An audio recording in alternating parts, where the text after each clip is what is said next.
పంచమీ తీర్థ ఉత్సవాన్ని పురస్కరించుకొని శ్రీవారు తన యొక్క పట్టపురాణి అయినటువంటి శ్రీ పద్మావతి తాయార్ల వారి ప్రాదుర్భావ ఉత్సవము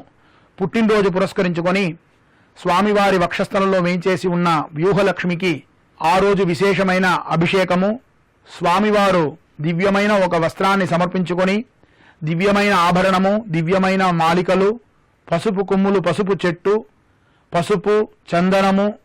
ఇవన్నీ సమర్పించుకొని లడ్డు, వడ, అప్పము మొదలగు తిరుప్పణియారములు భక్ష్య విశేషములను స్వీకరించి పసుపు పడి అని చాలా విశేషంగా దీన్ని పేర్కొంటారు. ఈ పసుపు పడిని పెద్దజీయింగార్ స్వామి, చిన్నజీయింగార్ స్వామి, ఏకాంగులు తదితర ఆచార పురుషులు, ముఖ్య అధికారుల యొక్క సమక్షములో ఈ పసుపు పడిని ఆయన వేంచేపు చేసుకొని తిరుమల మాడవీధులు సకల వేదవాద్య మంగళవాద్య పురస్సరముగా ప్రదక్షిణముగా ఈ పసుపు పడిని వేంచేపు చేసుకొని